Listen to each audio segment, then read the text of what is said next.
Ivica Kostelić je v karieri osvojil 4 srebrne olimpijske medalje in 26 zmag v svetovnem pokalu. Treniral je 3-krat več kot drugi in prestal 14 operacij. Kot sam pravi, ne verjame v čudeže, ampak v talent, za njim pa v delo, odrekanje in vztrajnost. Kako to spodbuditi v višjih strokovnih šolah, nas bo opolnomočila redna profesorica, doktorica Mojca Juriševič, predstojnica Centra za raziskovanje in spodbujanje nadarjenosti s Pedagoške fakultete Univerze v Ljubljani. Dobrodošli.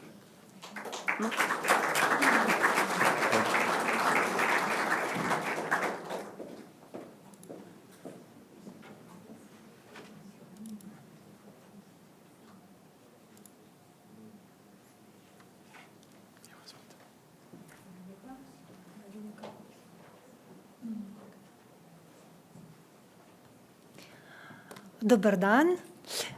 Dober dan vsem predstavnikom odločevalcev in vsem strokovnim delavkam in delavcem z različnimi nazivi, z različnih krajev, z različnimi močnimi in šibkimi področji. Predvsem pa verjetno tudi s talenti. Hvala lepa tudi organizatorju za povabilo in ne vem, kako bi rekla temu, verjetno ni pohvala, ampak bi mogla najti neko drugo besedo, da bi rekla super, zato ker ste se v tem posvetu oziroma v tem letnem srečanju osredinili na izjemno pomembno področje. Vse to, kar so predhodniki povedali in predstavili, brez ljudi, brez človeškega kapitala ne bo nikoli uresničeno. Skratka, investicija v človeške potenciale je za uresničevanje vseh teh ciljev trajnostnega razvoja, če smem to zaokrožiti, izjemno pomembna. Kot je bilo že v napovedniku, prihajam iz akademskega sveta, vendar prihajam z Pedagoške fakultete, kjer izobražujemo učitelje in kjer smo tudi zato zelo pozorni na spodbujanje človeških potencialov. Rekla sem, prihajam z akademskega sveta in z Pedagoške fakultete, torej imamo zelo veliko stika z pedagoško prakso, s prakso na splošno. In na naši fakulteti smo zato že pred 15 leti ustanovili Center za raziskovanje in spodbujanje nadarjenosti, smo ga takrat poimenovali, in sicer z namenom, da bi podprli naše programe z znanji o človeških potencialih, z znanji o razvijanju, spodbujanju učnih potencialov, s tem, da smo si zadali tudi za cilj vplivanja na razvoj naših programov in pomoči tudi pedagoški praksi na različnih ravneh vzgoje in izobraževanja za spodbujanje potencialov. Opravljali smo že v preteklosti zelo veliko zagovorništva potencialov na različnih področjih, od recimo predšolskega izobraževanja do štipendiranja. Vključujemo se in vključevali smo se v različne nacionalne in mednarodne organizacije, programe, iniciative in s tem poskušali predstaviti vlogo, pomen človeških učnih potencialov za razvoj družbe in hkrati se tudi neprestano poskušamo povezovati, sodelovati znotraj naše fakultete v Sloveniji in tudi mednarodno z ljudmi, z organizacijami, ki se ukvarjajo z spodbujanjem človeških potencialov. Torej, ta delček je moj uvoden del v to 30 ali 40-minutno predstavitev, ki bi jo imenovala Od prakse. Zdaj sami boste presodili po naših delih, koliko smo pri tem uspešni, ali smo dobri, ali je še prostor za izboljšave zagotovo, do nekih strokovnih podlag, ki jih bom predstavila na koncu in ki so izziv za strateške odločitve, ki so pred nami. Torej, tukaj imate tudi spletno stran, če koga zanima, bodo pa te drsnice tudi na razpolago potem za deljenje. Torej, CRSN, Center za raziskovanje spodbujanja nadarjenosti, smo ustanovili na Pedagoški fakulteti Univerze v Ljubljani pred 15 leti kot sestavno enoto vsemi temi funkcijami, ki sem jih pravkar predstavila. Kaj počnemo? Neprestano nekaj počnemo v različnih obsegih in z različno intenziteto, vendar predvsem poskušamo v naši hiši spodbujati ozaveščenost o tem, kako pomembno je, da razumemo, da ima vsak človek določen učni potencial in da je treba prav pri vsakem človeku, ne glede na to, da je to otrok ali odrasla oseba, spodbujati in spoštovati učne potenciale. Torej, počnemo različne zadeve, predvsem se tudi sami neprestano učimo. Pomemben del našega dela je publiciranje, zato ker v Sloveniji imamo zelo skromen nabor literature, strokovne literature, znanstvene literature na temo spodbujanja učnih potencialov, kakorkoli jim zdaj že rečemo, nadarjenost, talentiranost, to si bomo pogledali še v nadaljevanju. Prevajamo, ustvarjamo. Tukaj je naša zadnja publikacija o temeljnih načelih, ki jih moramo upoštevati pri učenju ustvarjalnih, nadarjenih in talentiranih učencev, na primer.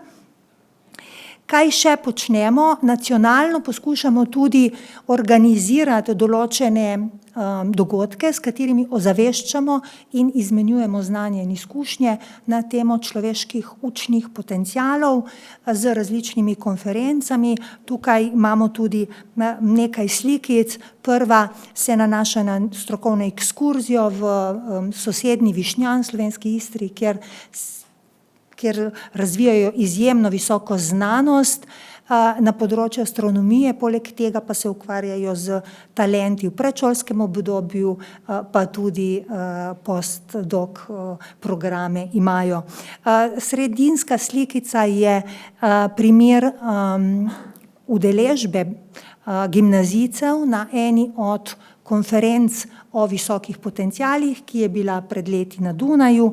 Zadnja slikca je pa taka iz domačih logov, torej ena od naših predavalnic, kjer se razpravlja o talentih in o potencialih.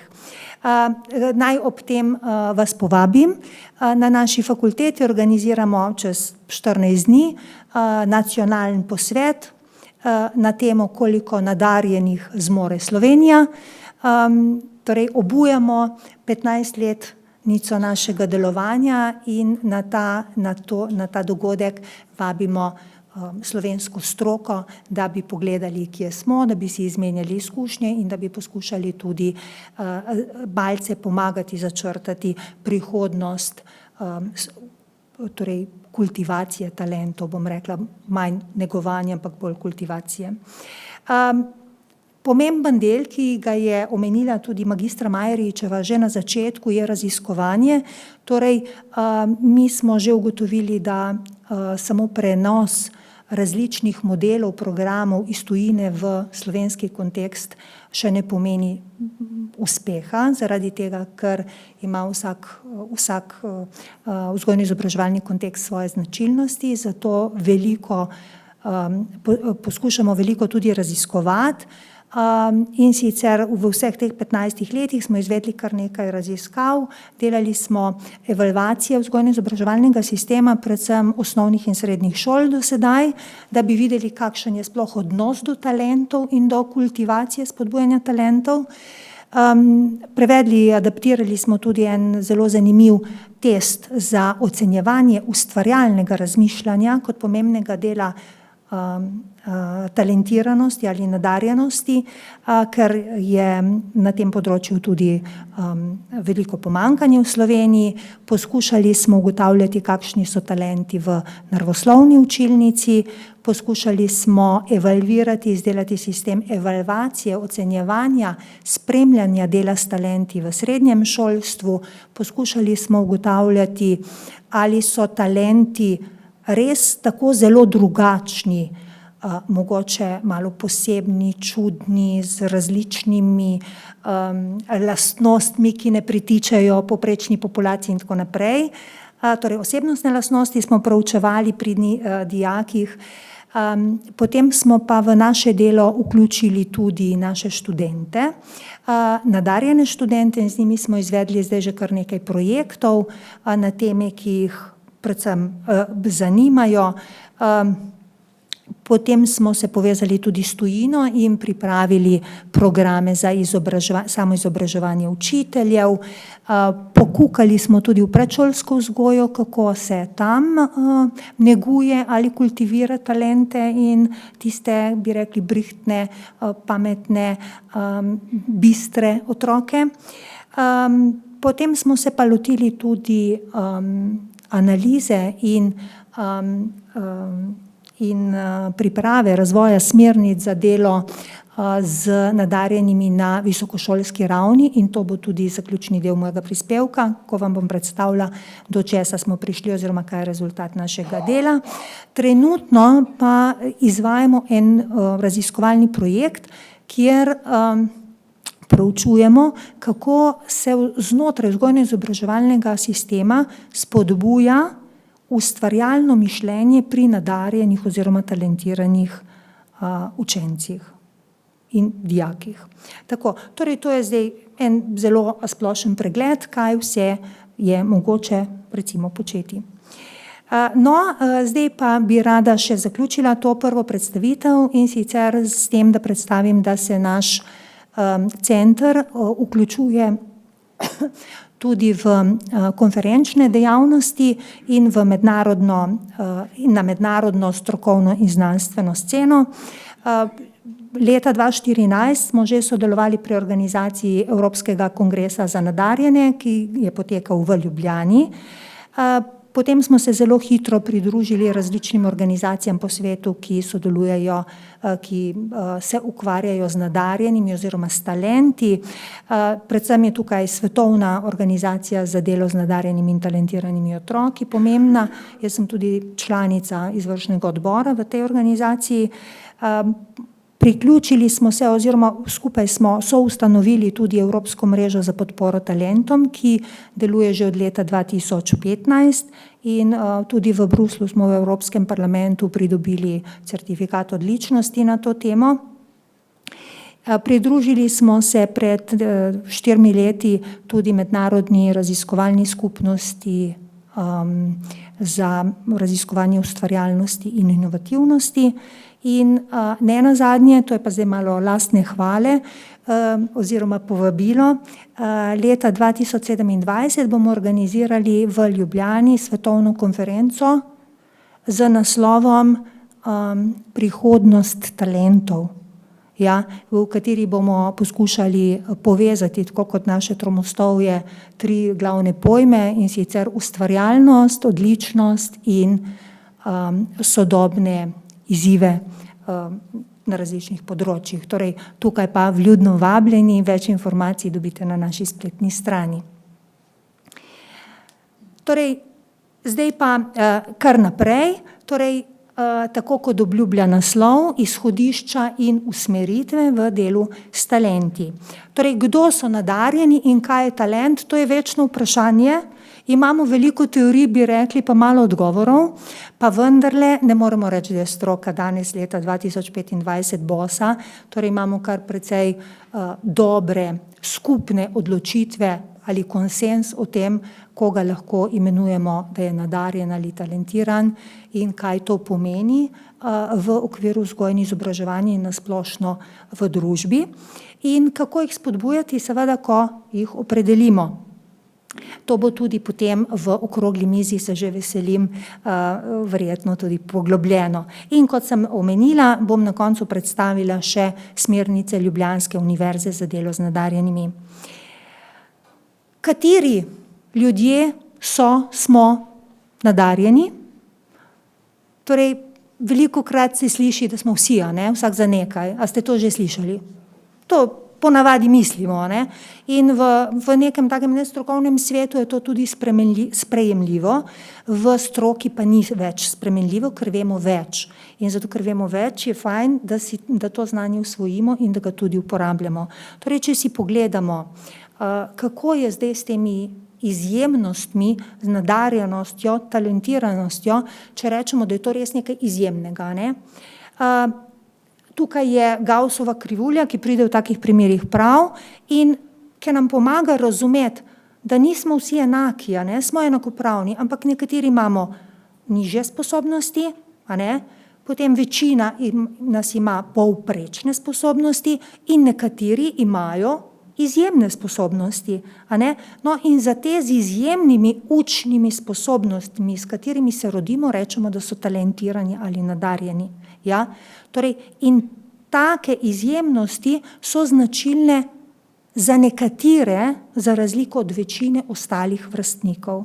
Ja, in to je zelo pomembno, da razumemo, torej nismo vsi talentirani, nismo vsi nadarjeni, vsi pa imamo močna in šibka področja. Kadar govorimo o naših močnih področjih, recimo, če sem jaz zelo dobra v pripravljanju sladic, a ne, to še ne pomeni, da sem svetovna šefinja, a ne. To pomeni, da je to moje močno področje, ne znam pa pripravljati, ne vem, neke druge hrane, a ne, v tem pa sem slaba, šibka, se moram še naučiti.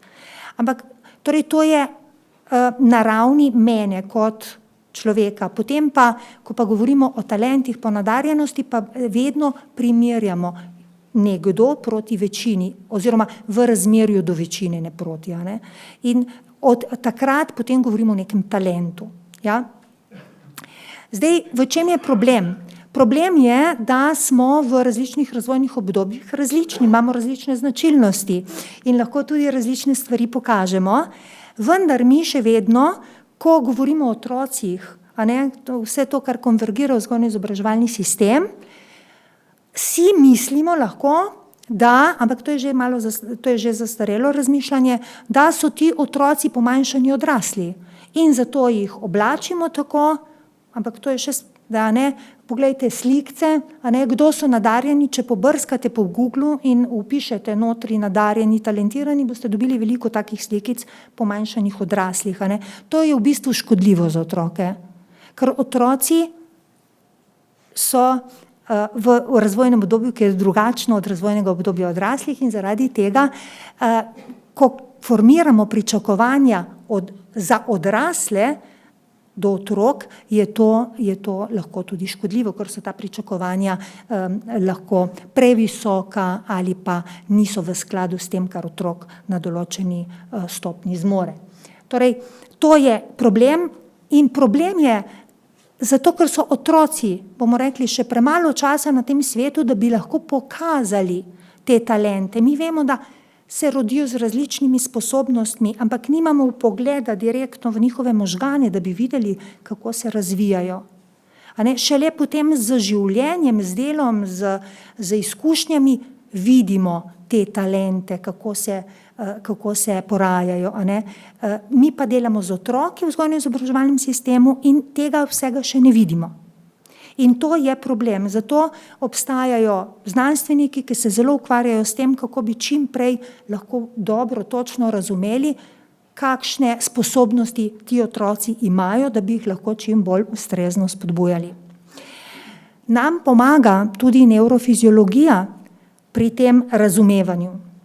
In sicer nevrofiziološke študije že vrsto let kažejo, da se ljudje res rodimo z različnimi sposobnostmi. To je genetska zasnova, tako kot se rodimo z različnimi telesnimi značilnostmi, tako se rodimo z nekimi dispozicijami, ki implicirajo potem psihološko naravo. No, in tukaj imate recimo nek približek, a ne, slikce, ki kažejo dinamiko razvoja v naših možganih od rojstva naprej.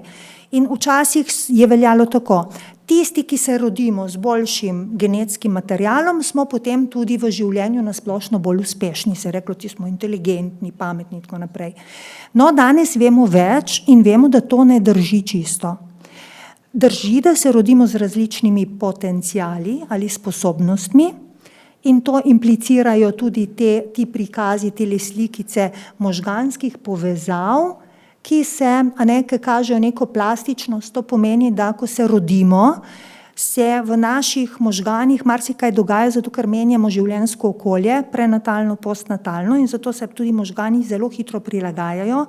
In zato rečemo, da so otroci strašno učljivi, ker se te sinapse, rečemo, te povezave med živčnimi celicami šele ustvarjajo. In zato rečemo, da so otroci kot, kako rečemo, gobe. No, ampak potem se te povezave čedalje bolj ustvarjajo. Zakaj? Zato, ker pridobivamo izkušnje in se učimo. In zato, to je tudi eden od razlogov, zakaj smo šli recimo z osnovno šolo 1 leto navzdol. Zaradi tega, ker imamo nevrofiziološke podlage, ki nam rečejo, naredite to, zato ker so otroci zelo učljivi. Seveda je treba metode in oblike prilagoditi. Pa kaj se zgodi kasneje? Torej, vsak se rodi z nekimi potenciali, pri vsakem je mogoče spodbujati razvoj teh potencialov in razvijanje teh povezav v možganih. In več, kot se uspe teh povezav ustvariti, večja je možnost, da bo ta človek te svoje učne sposobnosti realiziral in jih tudi pokazal. Torej, nekdo, ki se rodi z izjemno kapaciteto in če bo potem tudi okolje in sam vlagal v to, delal na tem področju, bo res kazal izjemne dosežke. Ampak tudi nekdo, ki se rodi z bolj povprečnimi potenciali, če se bo vlagalo v njegov razvoj, bo potem lahko pokazal celo bistveno več, kot bi se od njega sicer pričakovalo. In obratno, tisti, ki se rodi z izjemnim intelektualnim potencialom, pa na njem nič ne dela, se bo potem zgodilo to, da bojo te sinapse začele razpadati in ne bo šel razvoj nevronske mreže linearno, ampak bo nekje ostal. In zato, to je tudi razlog, zakaj je pomembno, da se znotraj vzgojno-izobraževalnega sistema zelo ukvarjamo tudi s tistimi, za katere mislimo, predvidimo na osnovi določenih opazovanj ali ocen, da imajo izjemne sposobnosti. Ker naš šolski sistem je usmerjen na, recimo na minimalne standarde, pa na standarde.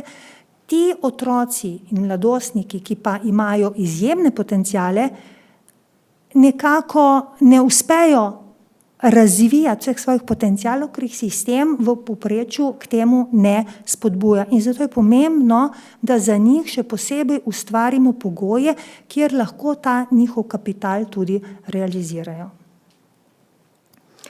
Tako, no, tukaj je en primer, kako potem pri 14 letih, če ni izkušnje in če ni znanja, kako se razvoj sinaps, ki je sicer potencialno mogoč, ustavi. Se ne razvija in potem tudi dosežkov ni. In potem rečemo, poglej, kaj pa se je zgodilo. Ko je bil majhen, je bil tako brihten, zdaj pa ni nič z njega. In obratno, kako se je ta naredil. Nič ni kazal, zdaj pa je tako zelo uspel. Torej, to je postnatalen vložek. Delo, izkušnje, znanje, torej na osnovi učenja. Dobro, gremo na naš šolski sistem. Je bila tudi prošnja, dajmo pogledati okvirno, kaj se dogaja z nadarjenimi, s temi, ki jim rečemo, da imajo izjemne učne potenciale, skozi slovenski vzgojno-izobraževalni sistem. Bomo šli kar hitro skozi in bomo rekli, kaj je značilno za naš sistem, da nimamo posebnih šol za nadarjene. Vsaj na splošno ne. Rečemo, da je naš sistem integrativen. Otroci, tisti, ki imajo primanjkljaje, tisti, ki imajo bolj povprečne sposobnosti in tisti, ki so izjemni, se izobražujejo vsi v večinski šoli. Ja? V vrtcih na splošno, v osnovni šoli tudi, srednje šole se že diferencirajo, potem se diferencira tudi višja strokovna raven in seveda tudi univerzitetna. Vendar imamo tudi v osnovni šoli zelo selektiven sistem na področju glasbe. Glasbeno izobraževanje, imamo glasbene šole.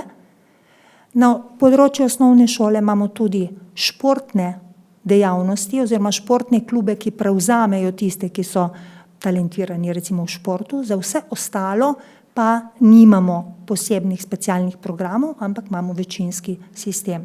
Če gremo na raven srednjih šol in pogledamo, za katere srednje šole je potrebno opraviti recimo preizkuse sposobnosti, nadarjenosti, spet vidimo, da nekatere šole postajajo že selektivne, nekatere pa ostajajo na večinski ravni. In podobno je s fakultetami. A ne? Tudi recimo za višje strokovno izobraževanje v zakonu piše oziroma je omenjena nadarjenost samo pri vpisnih pogojih.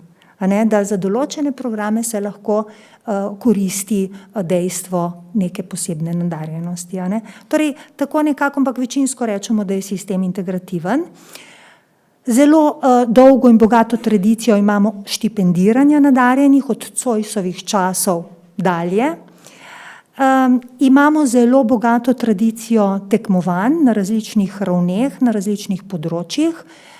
V Sloveniji vodijo ta tekmovanja predvsem nevladne organizacije, torej seveda pa v sodelovanju z šolami in tudi dosegajo zelo lepe rezultate vsi ti tekmovalci, zato ker se z njimi posebej dodatno dela.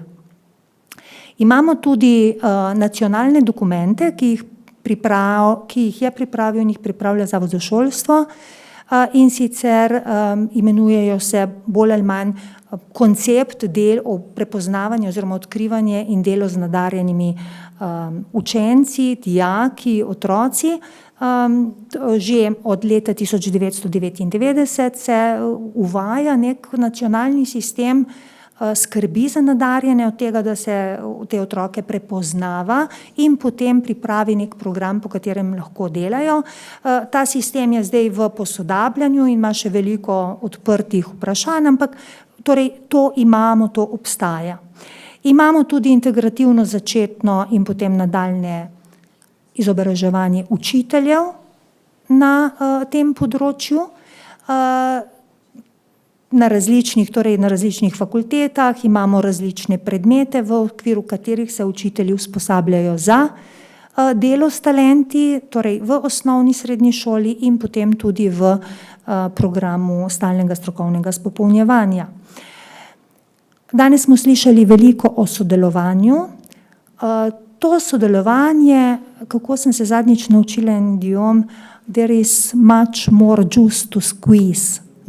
Torej, to pomeni, da je še veliko prostora za izboljšave, sodelovanja horizontalno, znotraj sistema, vertikalno in v povezavah, torej zunaj, znotraj z drugimi inštitucijami. Naprimer, vaša stopnja izobraževanja je lep primer, a ne, ko se nekaj dogaja, recimo v vrtcu se ne dogaja, saj do zdaj se ni dogajalo nacionalno, potem v osnovni šoli se nekaj dogaja, v srednji šoli se nekaj dogaja, na višjih strokovnih programih se ne vemo, kaj dogaja in ne vemo, kaj se dogaja tudi na univerzitetni ravni. Skratka, teh koordinacije, pregleda, transparentnosti še nimamo takega, da bi lahko zadostili svojim vprašanjem. In enako je z zakonodajo, jaz se ne bi tu spuščala na to področje, ampak je precej še treba urediti, da bi se vzpostavile pravne podlage, ki omogočajo potem te posebne dele, posebne intervencije ali posebne dejavnosti za te otroke in mladostnike, odrasle, ki imajo izjemne učne sposobnosti. Nimamo tudi nestrateškega pristopa, torej to se bo verjetno v državi še razvilo v naslednjih letih. Imamo pa dobre osnove.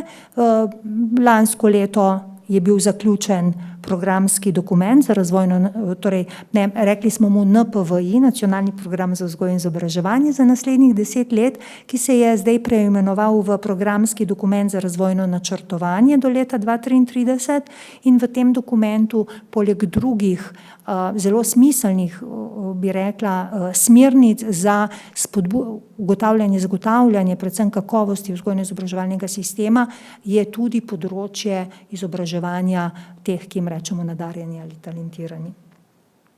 No, zdaj, če samo schematsko pokažem, kaj se dogaja trenutno zadnjih 30 let v osnovni srednji šoli po tem dokumentu, ki ga je pripravil Zavod za šolstvo in ki je že posodobljen in se bo verjetno uvajal v vzgojno-izobraževalni sistem, je ideja ta, da se poleg tega, da se kakovostno dela z vsemi otroki, učenci, dijaki, To je ta druga vrstica dejavnosti učiteljev, da so vedno pozorni na kakovostno poučevanje za vse učence, da se poleg tega na določeni stopnji in določenem razredu uvede postopek prepoznavanja tistih, ki so izjemni, ob tem, da že prepoznavamo otroke, ki imajo težave pri učenju, ta podoben sistem, da se potem na osnovi ugotovitev pripravi določene prilagoditve, po katerih se lahko bolj usmerjeno, sistematično spodbuja učne sposobnosti teh učencev in da na ta način, bi rekli, vplivamo tudi na razvoj možganov, na razvoj sinaps. Prej je bilo omenjeno med smernicami nacionalnimi, pa mislim, da so tudi evropske, dobro počutje, well-being ste rekli, dobrobit rečemo ali blagostanje. To je zelo pomembno za vse, ne samo za nadarjene ali pa za otroke, ki imajo težave, ampak so pomembne tudi komponente. Rečemo, da moramo biti čustveno v redu, pa socialno v redu, pozabljamo pa velikokrat na intelektualno v redu. In ravno otroci, ki imajo izjemne sposobnosti, tudi odrasli, si pomislite malo, mogoče pri sebi ali pri svojih znancih, potreba po intelektualnih spodbudah, radovednost, odprtost, pripravljenost za tveganje, prevzemanje in tako naprej, torej to so značilnosti, ki jih je treba kultivirati tudi znotraj vzgojno-izobraževalnega sistema. Imamo tudi evropske podlage, več dokumentov, jaz sem ta zadnjega tukaj dala, ki nas še posebej usmerja, dajte sodelovati, dajte skoordinirati vzgojno-izobraževalni sistem in poskušajte delati z nadarjenimi inkluzivno, kar pomeni, tako kot je približno v Sloveniji, integrativno, torej ne ločevati ljudi, če ni potrebe, ampak dajte vsakemu toliko, kot potrebuje, ali pa še malo več, da bo motivirana, ne? V Sloveniji imamo od letošnjega leta tudi dan inkluzije, ne vem, če to veste, 1. marec je bil proglašen za dan inkluzije in jaz sem se tudi udeležila tega prvega dneva inkluzije, vendar o njem ni bilo govora o potencialih in o ljudeh, ki so talentirani, ampak predvsem samo o ljudeh, ki imajo težave. Tako da tu smo potem seveda se oglasili, študenti so se oglasili, so povedali, da so nadarjeni, jaz sem tudi prispevala z vidika našega centra in torej tu je kultura, ki jo skupaj soustvarjamo, ne moramo tega preložiti na nekoga ali pa na kakšen dokument. In tako kot sem omenila, na stopnji torej višjega strokovnega izobraževanja, malo sem pobrskala še po dokumentih, recimo v strategiji, v tej novi strategiji se citira ta S4, ki na osnovi prepoznanih problemov glede kadrov in delovne sile potem implicira, dajmo delati zato, da bomo zadržali ljudi in še dajmo pritegniti koga iz tujine, da bomo boljše delali, in tudi skrb za nadarjene v smislu odkrivanja, spodbujanja, razvoja zmogljivosti mladih in njihovih sposobnosti, razvoj samega sistema za ugotovitev talentov in spodbude za podporo inovativnim talentom, torej so moji sogovorniki, predhodniki tudi že lepo opredelili. Tako, no zdaj bi pa še nekaj besed namenila torej smernicam, ki smo jih pripravili na Univerzi v Ljubljani, ravno iz te potrebe, da bi okrepili kakovost visokošolskega izobraževanja na Univerzi v Ljubljani in da bi še bolj podprli vse tiste študente, ki zmorejo in hočejo več, smo rekli. Izognili smo se besedi talent ali nadarjen in smo uporabili opisno kategorijo, torej tisti, ki hočejo in tudi zmorejo. Ja, in s temi smernicami smo se ukvarjali kar nekaj časa, oblikovana je bila prav skupina na univerzi z različnih fakultet predstavniki in smo potem razmišljali o tem, a je sploh smiselno govoriti o talentih in o nadarjenih na visokošolski ravni, saj vendarle na univerzo pridejo vsi nadarjeni, ali pa razvoj je tu že končan, kar imamo, a ne, je treba delati. Torej, zelo so bile burne te diskusije, ki so potem rezultirale vendarle v nekem strokovnem soglasju in rezultatu smernic, ki smo jih imenovali izziv in zdaj bom še nekaj v zvezi z tem povedala. Torej, mi smo se dogovorili strokovno glede strokovnih podlag, ki jim bomo sledili pri spodbujanju talentov, potem smo si pripravili konceptualni okvir z vizijo in potem smo si pripravili tudi načrt, kako bomo te smernice na Univerzi v Ljubljani uresničevali. Torej, za izhodišča smo seveda vzeli dokumente, resolucijo o nacionalnem programu in tudi strategijo naše univerze, kjer so že podlage za to, kako pomembno je, da še posebej spodbujamo tiste študente, ki imajo neke izjemnosti.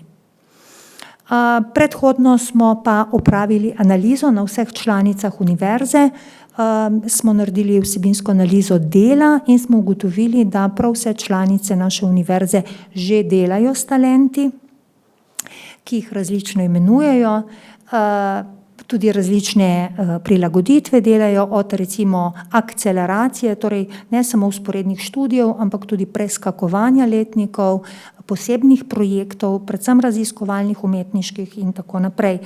Naredili smo tudi posvet, na katerem smo to še posebej prediskutirali in potem smo se lotili smernic. Najprej smo se vprašali, kdo so zdaj ti, talentirani, nadarjeni študenti, in potem smo si bili enotni, da so to tisti, ki zmorejo in hočejo več. Ker imeti samo potencial pri 20-25 letih, a veste, mora biti že tudi kakšen dosežek in znanje in izkušnje. Torej, zmorejo in hočejo več, potem smo jih pa različno poimenovali v nadaljevanju, ampak opisali pa precej podobno. Tisti z izjemnimi sposobnostmi ali potenciali, ki se kažejo v razmišljanju, torej kako razmišljajo, to vidimo, logično, kritično, prožno, ustvarjalno, na določenih teh bolj osebnostnih značilnostih, odprtost, motiviranost, trajnost, pravičnost, odločnost, izjemnih talentih, kompetencah ali pa dosežkih, torej vidimo v znanju, v ocenih, v rezultatih, v izdelkih in tako naprej, v primerjavi z večino študentov vedno na enem ali več področjih in ta področja so res zelo raznolika. In to smo si potem zadali, torej o tem smo sprejeli soglasje, da ko razmišljamo o smernicah, ko razmišljamo o nadarjenih študentih, imamo v mislih te značilnosti. Potem smo nadaljevali in smo rekli, ampak obstajajo tudi izjeme, zato ker nekateri izstopajo po vedenju. Šele, ko jih postaviš v neko delovno okolje, in vi ste rekli, zelo pomembno je, da sodelujemo s prakso, praktično usposabljanje. Mogoče takole v predavalnici jih ne vidimo, jih pa vidimo v nekem delovnem okolju, jih vidijo tisti delovni mentorji, zunanji mentorji. Vidimo jih v motiviranosti, pripravljenosti za učenje in tudi v kompetentnosti v socialnih interakcijah. Zelo heterogena skupina je to, niso vsi enaki. Težko, torej, če rečemo, tisti, ki so taki, so si podobni v teh značilnostih, vseh drugih so si pa različni. In zato smo tudi odprli možnosti, kako bomo te študente poimenovali in smo rekli, naj vsaka fakulteta glede na skupno opredelitev uporabi tisto besedo, ki je najbližje ali pa ki imajo na fakulteti tradicijo. Recimo na fakulteti za upravo, oni imajo perspektiva klub za nadarjene in jim rečejo talentirani, ali pa perspektivni. Na eni drugi fakulteti imajo drugače urejeno. Torej, poglejte, perspektivni, odlični, nadarjeni, talentirani, napredni na filozofski fakulteti recimo in tako naprej. Torej, besede so lahko različne, pomembno je, da razumemo v osnovi, kaj ta pojem pomeni in kakšne so značilnosti ljudi, ki jih s tem pojmom označujemo.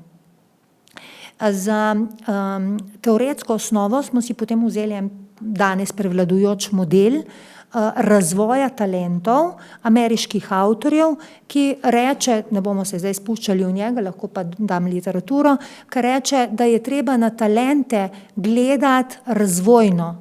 Ko govorimo o otrocih, ki so talentirani, imamo druge razvojne naloge, ki jih je treba spodbuditi, recimo oblikovati, zagotoviti pogoje, da otroci razvijajo motivacijo, da se razvijajo kot osebnost. Malo kasneje se morajo naučiti delati, delovne navade, učne strategije, vztrajati, je treba krepiti to osebnostno plat, ne samo intelekta. In tako naprej, a ne, v razvoju. In dosežki, ki jih mi že danes rečemo, če imaš dosežek, si talent, če ga nimaš, pa nisi, to je pravzaprav krivično, zato ker je dolga pot življenjska, ne? In po teh modelih, ta model je nastal recimo na osnovi tudi proučevanja izjemnih ljudi ob zaključku njihove kariere, so rekli, da bi nekomu res rekli, da je talent, potrebuje obdobje, da se ta talent izkleše, da ima čas, možnost, izkušnje, da se dokaže. Ne? In zato je to pomembno. Torej ni pomembno delati samo z otroki v predšolskem obdobju, ampak je enako pomembno, da spodbujamo in podpiramo v srednješolskem obdobju, visokošolskem obdobju in tudi kasneje na delovnem mestu. Velikokrat je ta sistem naš usmerjen na vzgojo in izobraževanje, potem pa pridejo ljudi v delovna okolja in odhajajo, zato ker so slabi odnosi, zato ker je veliko zavisti ali kako rečemo favšije, zato ker ni okolja, kjer bi se dalo naprej razvijati. Ne? Torej ljudje se razvijamo vse življenje, zato je pomembno, da gledamo na ta problem razvojno. Torej tudi v obdobju visokošolskega izobraževanja je pomembno, torej, da smo pozorni na te značilnosti. No, kaj smo pa, zdaj bi pa zaključila s tem, in sicer kako smo zdaj zasnovali te smernice, kako smo pripravili program, ki smo ga imenovali izziv za tiste, ki zmorejo in hočejo več. Torej, mi smo si zamislili te smernice, ki niso namenjeni samo spodbujanju teh študentov, ampak tudi nam kot izobraževalcem, kot visokošolskim učiteljem in sodelavcem, da bomo se mi sami tudi izobraževali, da bomo to pri sebi lahko negovali, pri svojih kolegih in tudi pri študentih. Dve dimenziji smo konceptualno definirali, in sicer časovno in razvojno. Razvojno smo rekli, kaj lahko naredi univerza v smislu spodbud in kaj je potrebno ustanoviti oziroma zagotoviti, katere podpore, da bi se te spodbude lahko izvajale. Po drugi strani smo pa gledali tudi časovno, torej mi smo povezali srednje šole, prehod na univerzo, kako je to poteka, in potem tudi diplomanti in trg dela, torej ta karierni vidik. Vse je pomembno. Torej, zavedali smo se, da ko počnemo nekaj na univerzi, da ima ta zgodba svojega predhodnika od vrtca naprej, in če bi bila povezana, bi bilo to še bolj smiselno, in tudi v prihodnost. Torej, univerza je samo en del v razvoju. Za vsakega od teh kvadrantov oziroma teh področji smo opredelili cilje, ki smo jih strokovno utemeljili, in potem iz njih pripravili tudi konkretna priporočila. 49 priporočil na osnovi dobre domače prakse, izkušenj domačih in tujih in seveda tudi strokovnih podlag.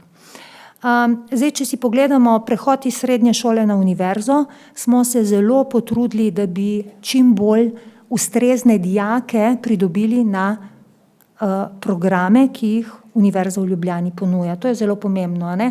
Seveda se potem še vedno zgodi, da se, ker je veliko te multipotencialnosti, mladi imajo več talentov in potem ne vejo, kam bi šli, ne znajo se odločiti. In veste, če jim svetovalna služba v srednji šoli reče, saj ti si za vse, kamorkoli, tvoja odločitev. On ne ve, on pride vprašati, kaj bi. In potem mu nekdo reče, odloči se sam, saj ti lahko vse. Torej, tu imamo še veliko za se naučiti o tem. Torej, tu je univerza pogledala, kaj se da narediti na tem prehodu. Potem imamo, in potem je cela vrsta priporočil. Potem imamo področje spodbud, kaj lahko naredimo kot univerza torej za to, da spodbujamo talente na univerzi, in spet smo si zadali določene prednostne cilje in tem prednostnim ciljem smo spet prilagodili določena priporočila. Torej, potem smo si pogledali, kaj zdaj lahko ta priporočila spodbud podpre, torej podporni sistem, predvsem mentorstvo je tukaj zelo pomembno, tudi na univerzi, predvsem status mentorjev in tudi druge zadeve, financiranje recimo raziskovalnih projektov in tako naprej. No, in temu sledijo priporočila in potem tudi prehod na trg dela in nadaljnji karierni razvoj, tudi to je skrb univerze v Ljubljani. Predvsem tudi prej smo še enkrat, sodelovanje, zelo veliko sodelovanja, več sodelovanja, kot ga imamo predvsem s trgom dela, ne samo višješolski strokovni programi, tudi univerzitetni programi. To je zelo pomembno, da smo neprestano v povezavi. Tako, torej tu te smernice so prosto dostopne, lahko si jih snamete, lahko so tudi izhodišča potem za morda vaša nadaljnja ravnanja. Torej jaz bi zaključila to svojo predstavitev oziroma izvajanje in bi rekla, da je verjetno že iz te predstavitve jasno, da je res zelo pomembna kontinuiteta podpore in sistem, ki ima neko vizijo, ki ima neko strategijo, kako pristopiti v različnih obdobjih na različnih ravneh vzgoje in izobraževanja. Torej, zagotovo so tukaj prioritete, o katerih se moramo dogovoriti. Potrebno je urediti zakonodajo, zato ker brez zakonodaje ne moramo delati. Potrebno je neprestano zagotavljati strokovne smernice, zato ker vzgojno-izobraževalni sistem razume, da so potrebe, vendar ima tudi sam potrebe po novem sodobnem znanju. In mentori kot nosilec tega posebnega dela z nadarjenimi je tudi, torej tudi to je še odprto vprašanje, na katerega bo treba poiskati ustrezne rešitve in tudi okrepiti raziskovanje. Prej je magistra Majeričeva to omenjala, bazično in aplikativno raziskovanje. Zagotovo to raziskovanje v Sloveniji ni stabilno financirano, sploh ne, in to je zelo pomembna potreba, da bi se stroka lahko razvijala naprej. In čisto za zaključek bi rekla, to je kolega iz Univerze v Connecticutu, ki vodi enega od najbolj slavnih centrov za talente na svetu, Del Siegel, ki pravi, ne diskriminira nadarjenost sama po sebi ali pa talentiranost, ampak priložnosti, ki jih zagotavljamo, če se spomnimo na tiste možgane in sinapse. Torej, vzgojno-izobraževalne priložnosti je mogoče prilagajati, če tisti, ki imajo moč, torej pa ne samo odločevalci, vsi razumejo potrebe učencev z različnimi učnimi potenciali. Torej delo s potenciali, delo s talenti ni elitističen poseg v določen sistem, ampak je potreba, ravno tako kot vsemi drugimi otroci, mladostniki in odraslimi. Tako, hvala lepa. Jaz upam, da je bilo dolgo, ampak mogoče še kakšno vprašanje ali pa potem tudi. Hvala lepa.